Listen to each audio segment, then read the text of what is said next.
Un incidente in moto gli ha portato via la gamba, poi il dolore, la sofferenza e la ripresa.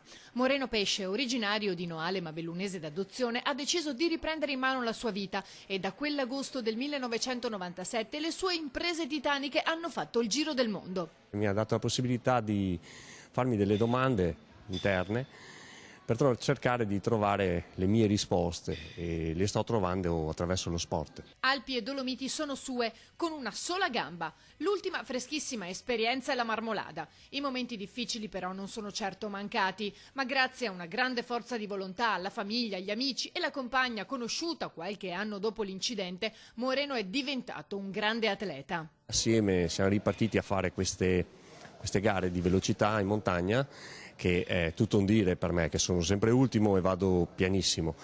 Era una gara di velocità, sono sì delle gare dove si sale con pendenze molto impegnative, è l'unica maniera che avevo per potermi difendere, tra virgolette, dai normodotati era proprio quello di affrontare queste salite utilizzando la parte che era rimasta di me, cioè quindi la gamba, la protesi, e avevo le spalle che andavano bene, quindi ho messo su le stampelle, ho accettato di vivere con le stampelle certe situazioni. Nel frattempo Moreno è anche diventato papà. Ho avuto per una fortuna nella vita, regali, sai, la vita ti regala tante, ti toglie e ti dà, io sono più per il dare, io vedo quello che è rimasto e tutto quello che si è generato dopo il mio incidente. La scelta di Moreno non include solo aspetti positivi, anzi. Anch'io ho avuto i miei momenti bui, tristi e soprattutto ho dei momenti in cui mi faccio qualche domanda e mi chiedo, ho paura, cioè ritorna in me la paura prima di fare le cose.